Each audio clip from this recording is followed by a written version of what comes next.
Hello, ladies and gentlemen. Welcome back to Z Daddy's Garage on like part 6 or 7 of this thing. I don't know. So I've had a lot of trouble trying to get my phone to upload the footage that I already have, so that way I can delete footage and uh, have storage to go back and film.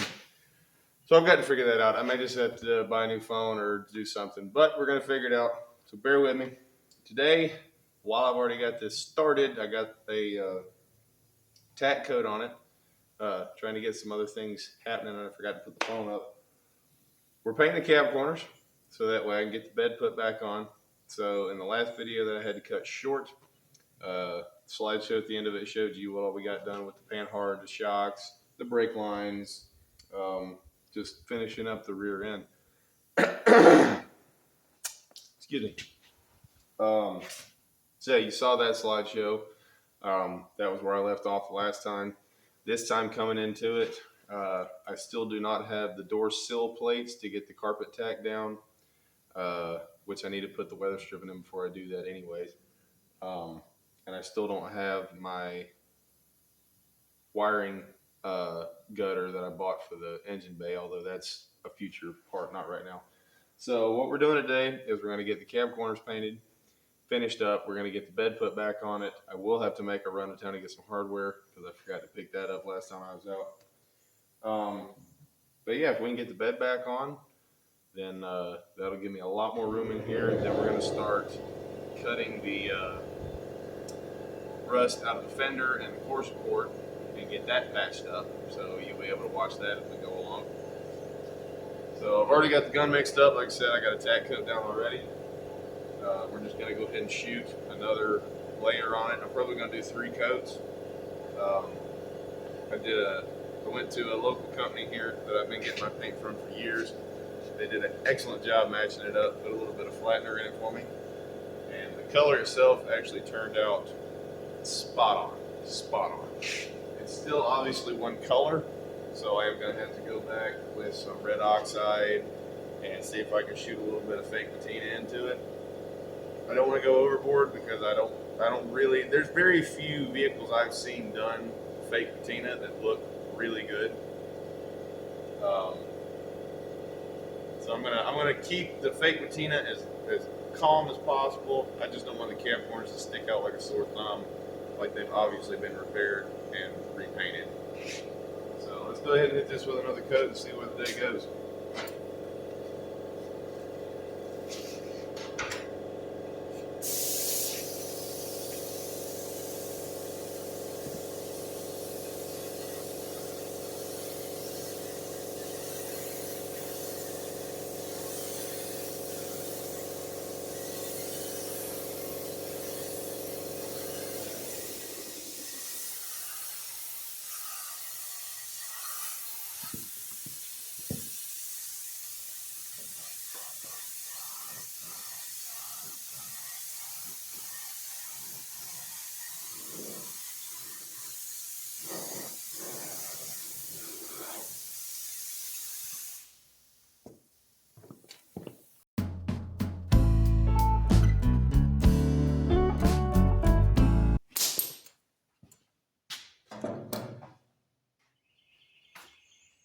So that'll about do that, really.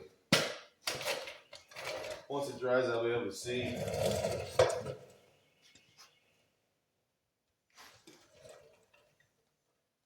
If anything's sticking through.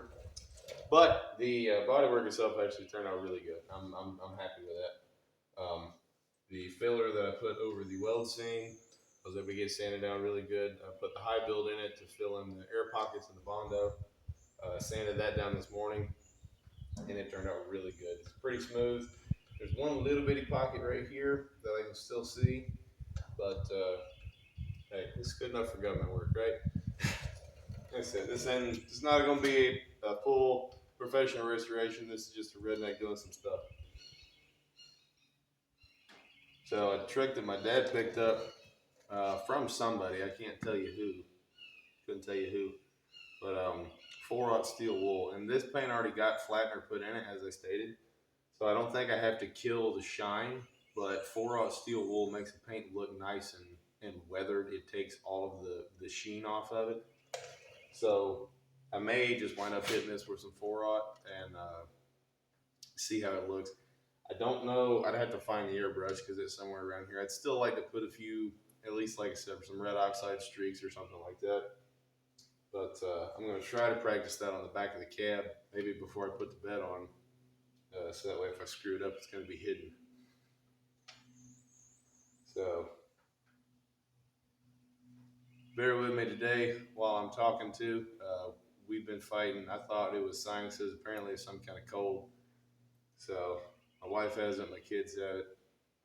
It's not very fun. But I do have a deadline to meet, so I'm still out here working on this thing. So we'll probably do some cut scenes and some other good stuff here and see what we can come up with. For now, I talk a lot. You know that? I probably talk entirely too much, but I'm okay with that. That's what this is for. Experiment and see what you guys like. See what I like. See what looks good. You know, it's a G-Hawk kind of thing. So I think I'm going to go ahead and cut that right there. I'm going to find the airbrush. I'm going to find some red oxide. And we'll start playing around. Kind of see what looks better. Okay? So, yeah. Alrighty, fillers and fillettes. Got the camera moved. As you can see, I kind of sort of started trying to mostly figure out how to use the airbrush. I've never actually used this thing in here before. Ever. Like, I don't know. We've had it for 15 years now, maybe. And I used it once, one little bitty time, like 15 years ago. So I think I figured out how to use the gun. As you can see, I got a little bit of paint down. So right now I'm going for hue and how I want to get it painted. If I want to do like a dark seam and a streak, or if I just want to do a seam, and blah, blah, blah. So let me grab the gun. Cute little old thing. It's a Badger number 150 USA. Really old school. The compressor's pretty old too. So just kind of show you what we got going on here. So it's a Badger 150 USA, and I've got the external cup, not the regular pickup that can go in here. Just small quantity stuff, trying to figure out what I'm going to do. It still wound up a little overfilled. I filled it up about halfway with paint, and then it was just too thick. So I thinned it with some urethane reducer. This is AOK 200. And I don't know what the ratio is because my dad had already mixed it, but this is a red oxide color and black mix. So he mixed it together to get a nice brown, like a really dark brown. So I wound up having to cut it with some urethane reducer to get it thin enough for this gun to shoot it. But I think I have figured it out. So push it straight down is your air, and then you pull it back for your needle to let the paint through. So if you come in here, there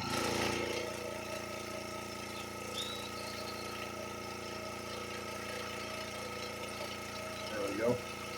So you can get a little bit going there. So I'm just playing with this. I'm trying to figure out how I want the truck to actually look. I'd like to kind of go for, so if we come around the corner here,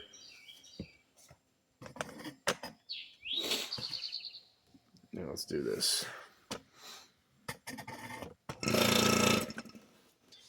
So, you can't really see that either. There we go. So you can see some of this red oxide here and some of the body work that my dad had done years ago. This came from the night that I fell asleep and ran off the side of the road. I took out 300 feet of barbed wire fence. So all these scratches came from it, but it never touched this. This is all the original paint down to like right here. So how do I want to make this corner, try to match the rest of the truck? I have no idea. I'm not very artistic. My sister and my dad are incredibly artistic. And they also have a little bit more patience than I do. So we're just going to play around back here until I find something that I kind of like.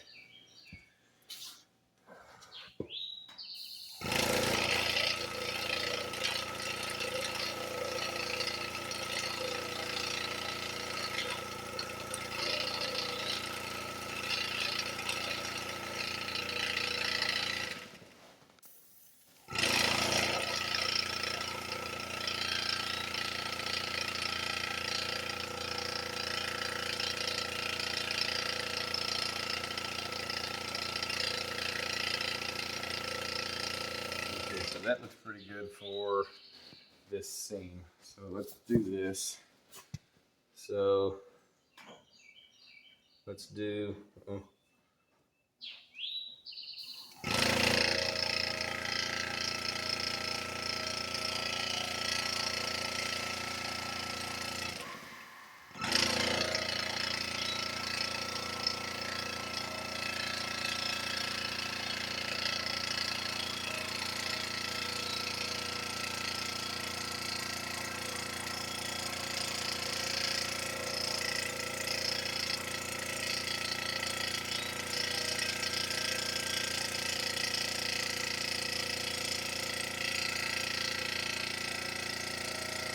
We're going to give it a slight hue. Just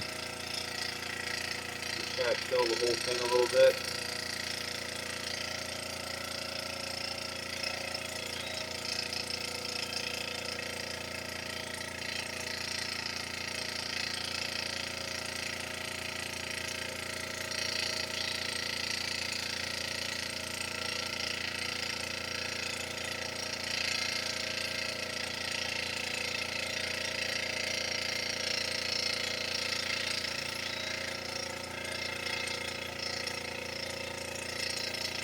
Oh, that's getting way better. Okay.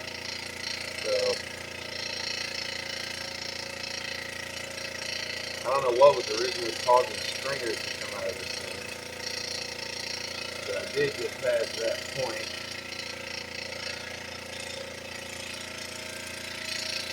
Let's fade this a little bit.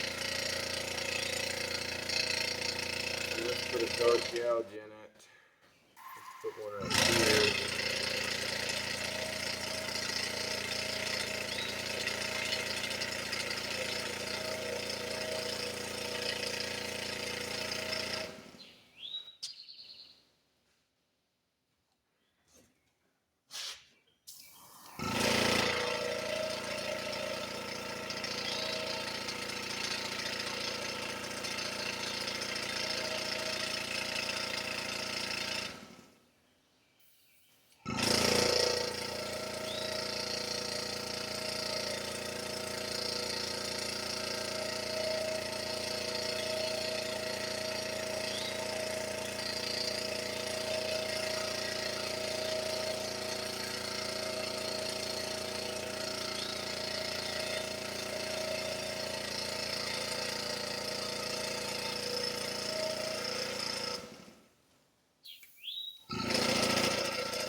I have no idea if this is going to turn out worth a crap or not.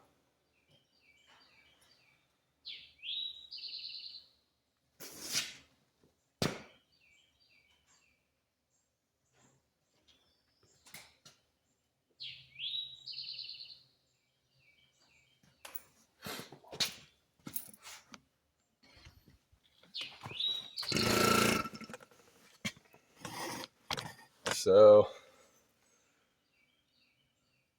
yeah, I don't know if that looks decent or not. But I've faded that line. And I put a small hue over all of the new paint just to kind of dull it and make it look, rustic, I guess you could say. Like I'm a good painter. Come on, compressor. Quit for a second. I'm a good painter. As far as laying paint, I can get that done really well. I'm a good painter. But little detailed like this, the artist side of stuff, I just don't necessarily, never really done it. I can do it. I've just never done it, so I'm having to figure it out. That actually doesn't look too awful bad. There's a couple little stringers in it. So what I was talking about stringers, it's like hairs, and it's obvious. I know it's paint, but what's causing it, I don't know. Maybe it has something to do with air pressure. Maybe it has something to do with paint flow. I was having to rock it back and forth to play with the needle valve, and I wasn't getting a consistent spray. I'd have it like wide open, and then it would just kind of die off, and I'd let it in a little bit, and then it'd pop and come back. So maybe the needle valve's dirty. I took it apart before I started playing with this, and I didn't see anything dirty. But again, that's the first time in 15 years that I've held that gun. So I don't know exactly how that's going to go. But I really don't think that looks too awful bad. Because the gouges that are already here and whatnot, I think it looks okay. Um, it's not exactly what I was going for, but it's definitely not the worst thing that I've ever seen. I don't know. Still got to do the other side. I'm not going to do something exactly like this, obviously, because then you'd have the exact same thing on both sides. But I'm going to do roughly the same thing on the other side. Let's go ahead and move the camera over there. Hi. Gonna move the camera over here. Let me move the creeper. So we'll do something like that with it. Grab the gun.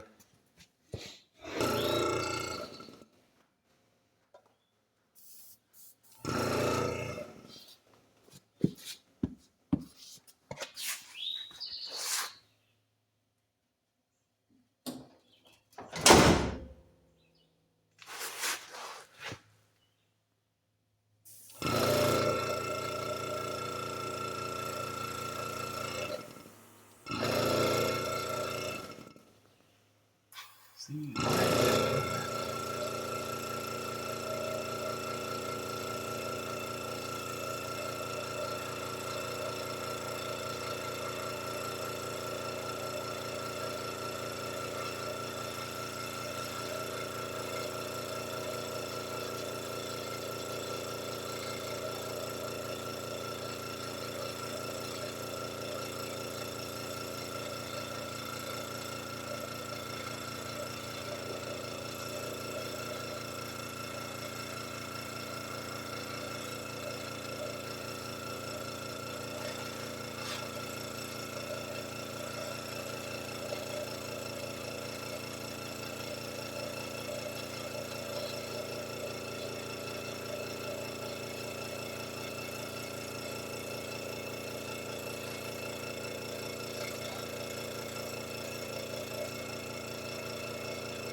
It just changed up on me again, so either I'm retarded or there is something wrong here.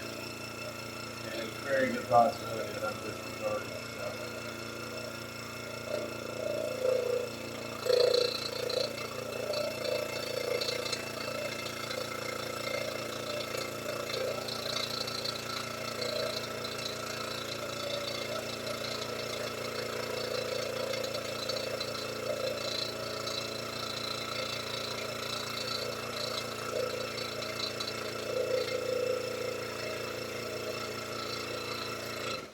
I really like how the red oxide pops a little bit more than the black in this mixture, though. Looks good.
Not too bad.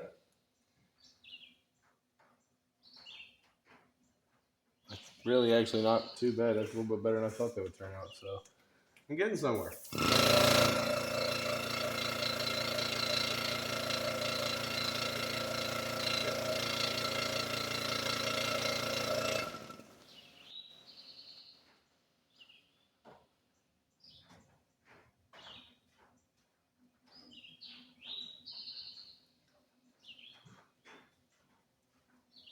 Cool. I actually think I'm going to call that and leave it as is. Put my paint down. We'll look at the other side.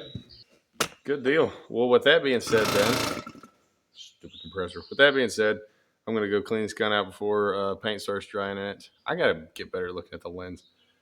I'm going to go clean this gun out before the paint dries in it, and then we'll be back and we're going to start putting the bed on, I think. I'm going to double check, make sure there's nothing else needs done, but then we're going to put the bed on. All right, so I got the camera moved again, put back up where it was. So we're going to go ahead and put the bed on this thing. I'm personally pretty happy with how the camera corners turned out as far as the airbrushing goes. Not an airbrush guy. I'm not really an artist. First time I've ever actually used the thing. Second time I've ever held it. But it's good enough for me. All I'm trying to do is just kind of smooth the edges. You know what I mean? I'm trying to make a silk purse out of sales here. That's what I'm trying to do. So I'm good with it. I'm good with it. I'm good with it. What we're going to do now is put the bed back on so that way I can open up my fab table because that's what the bed's sitting on. Open up the fab table. We can start doing the core support and the fender patches that I need to get done. I will have to go out and get hardware for the bed, so I probably won't show that on video. It's just going to be dropping 6 bolts through the bed into the mounts. There's one there, one up front, and yeah, that's about all I'm going to do with that. Probably won't be videoing that. We're going to go and get the bed set on so I can show y'all how to do some cut and butt method for some metal patching. I already got it strung up because figured you don't want to watch me string up yet another large piece of equipment or truck part by myself and look kind of retarded while I'm doing it. So it's fine, you know. We're just gonna skip ahead that part.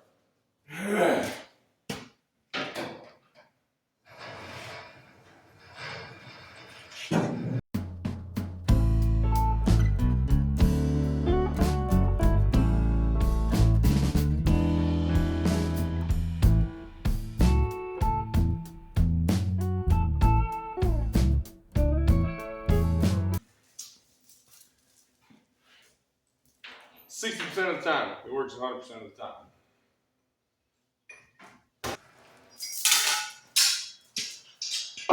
Cool.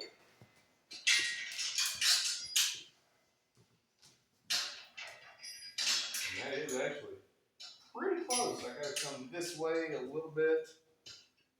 I believe I gotta go forward just a little bit, but I gotta lift it a little and get my strap hooks out.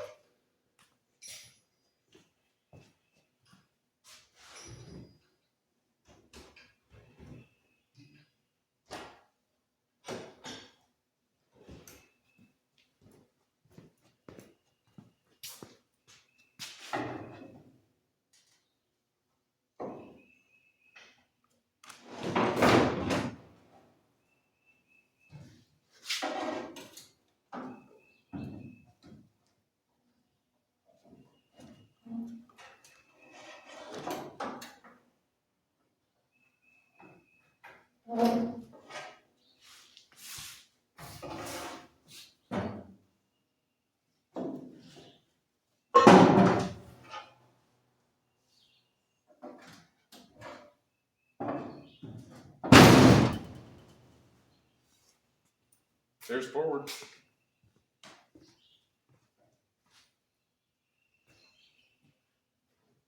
Actually, that may be spot on.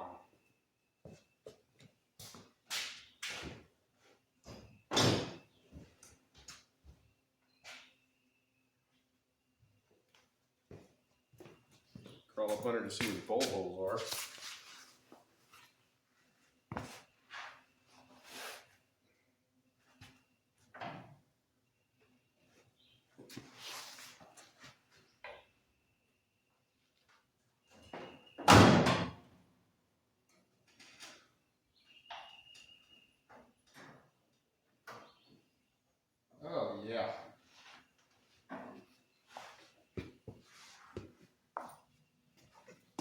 well, like a ½ inch off, so I was able to just kind of deadlift it and move it over. So that's the back. Now I'll shift the front side over.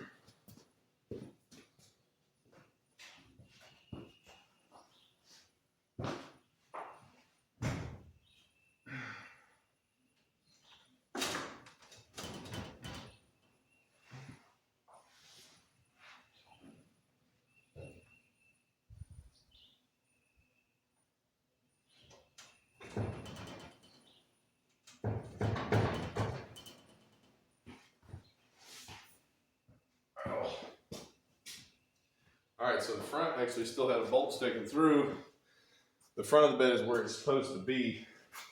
You probably can't see this on camera, but the driver's side, that cab is sticking out just a little bit more than the bed. And it looks like the passenger side is shifted over just a little bit. It's really, really close, but that's also why I left the cab bolts loose, knowing that trying to line up a hole 3 inches in diameter versus trying to line up a ½ inch hole gives you a lot more room of error. The bushings on the cab is what I'm talking about. You got a big hole, you got a big footprint, you don't know exactly where you're going to go back. The bed is way more specific than the cab for whatever reason. Well, because of the bushings, obviously. So the bed is now back where it is going to be. It's the only place it can go because the bolt hole goes through a drilled hole in the frame. That's the only place it can go. The cab can be shifted around. So I'm going to shift the cab over, not tighten anything down yet. I just know which direction I got to go. I know the cab's got to go toward the passenger side. So that way when I start assembling my core support and front clip and all that, I got to remember to shift the cab over before I tighten anything down.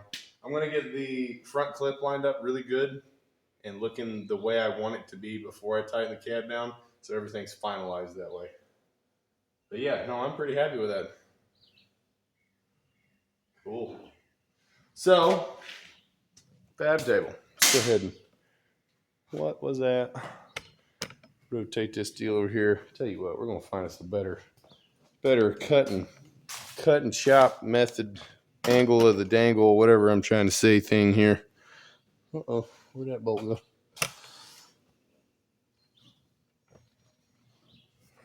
Am I retarded? Oh, here it is. We're going to get us up a little bit higher here. And then we're going to cocker that. There we go. Oh! Oh! Oh, look at that. There we go. All right.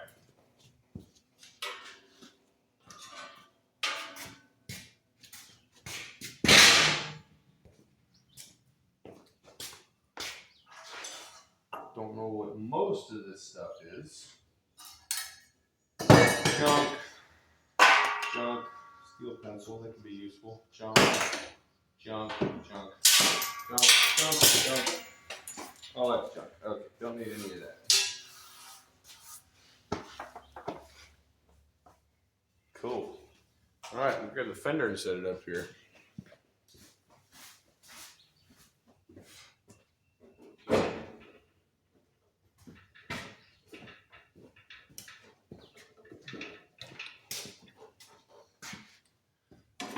So, like I said before, these old trucks, especially these old trucks, all vehicles from the era, 50s, 60s, and 70s, even the 80s, suffered from it some. But especially these trucks and the square body trucks suffered from battery acid rust. So lead acid batteries would weep, they would sweat this lead acid, and it would cause a lot of rot where your battery boxes right here, your core support bolts right here, and then the bottom of this fender, this bottom corner of the core support, the battery box, and the inner fender that goes in here would all get just rotted slam out. As far as I'm aware, or at least from my experience, these trucks were some of the worst for this rust, or this battery acid rust. So it's a popular enough truck that people make patches for it. So I was able to get this corner of the patch. I'll grab that. So I was able to get this corner, and I don't know how well you can see that, but This is your sweeping body line here, your sweeping body line here. And it goes all the way around to the front. Right there's going to be where you bolt the core support to it. Both the inner and the outer.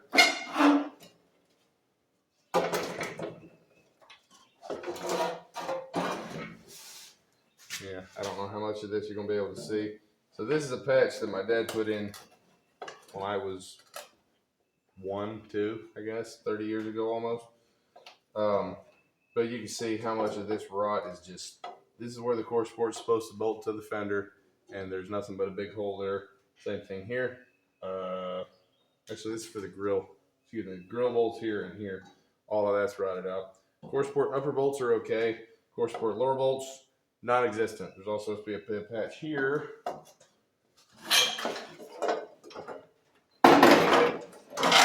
Which is your inner fender, not your fender, but there's supposed to be 3 bolts across the front of your inner fender, which I'm not going to grab. This being the core support patch, so this will go on the passenger lower side of the core support. And then your inner fender bolts down here, your grill bolts somewhere in here, and everything gets tied together in that corner. The rot was quite real. Let's see if I can pull this off. Just to kind of show you.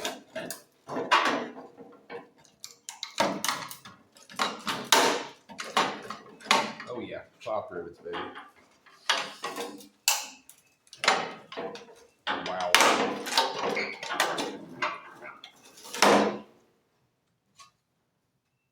Aluminum. Weight reduction because race car. So, you can see the rot, okay? Fender's supposed to come all the way down here, have an inner piece. It's not very pretty. So, as is, I'm not worried about putting molding back on, so I'm not punching the molding holes into the new patches. But, yeah, we're just going to cut that and leave it. I'm thinking I may do the same thing to this fender that I did with the passenger side cab corner. Instead of cutting it here, where this patch isn't exactly cut straight, and I've got to worry about getting up in here in these little finer details, taking that last piece of molding off, as excellent a condition as it's in. So I may wind up cutting this thing. I may come out here and then cut it right along that seam all the way around the front. So that way I don't have to worry about trying to weld back in here where I don't have clearance or blah, blah, blah. Now, maybe that's the wrong way to do it. I don't know, and I don't really care. The only thing that I do have to make sure I put back in is this new hole, because the one in here is also rotted out. So this ties into what your inner fender patches, or excuse me, your inner fender bolts to. And then I believe this hole is also for your inner fender.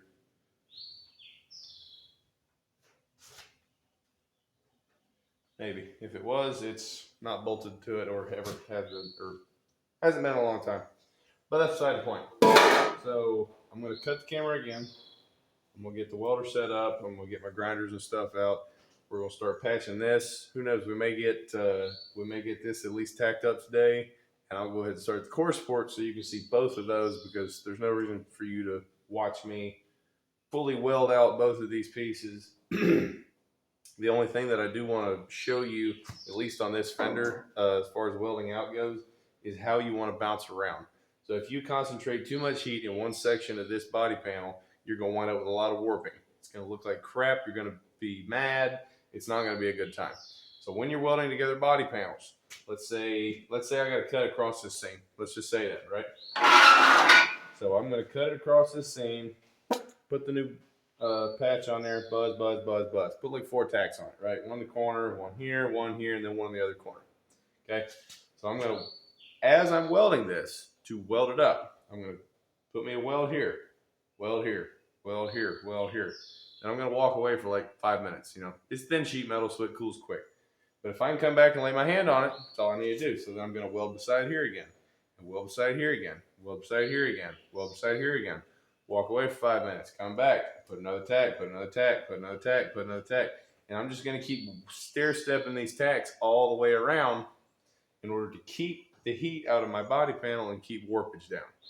That's not exactly what happened to the cab corners, because you still get a little bit of metal expansion as you're welding. Heat makes things expand. So you get a little bit of expansion, you're going to wind up with a little bit of a low seam. I did hurry that. I probably welded it a little bit faster than I should have. However, I don't think that had anything to do with why I wound up with a low welding seam. I think that's just kind of the nature of the beast. This one I am going to attempt to weld slower. Excuse me. I am going to attempt to weld slower, so that way maybe I won't wind up with that low seam. If I do, it's not that all that big of a deal. I can just throw a little bit of body filler back in it, because I have to paint this corner, obviously, with the same paint that I got for the cab. So yeah, I'm gonna go ahead and cut this thing. We're gonna get set up and start cutting this rotten crap out. Well, ladies and gentlemen, we're gonna have to once again cut this video short. My dad's getting home, so he's gonna be in here working on his 47. We're gonna be making a lot of noise and whatnot else. So I will save this fender so you can see what I'm talking about. I'm probably going to go ahead and do the core support off camera. Get the hardware in the bed, just a few little odds and ends that I can do that I can't film, and or you're going to be bored watching. So thank you for joining us on this video, and we'll see you on the next one.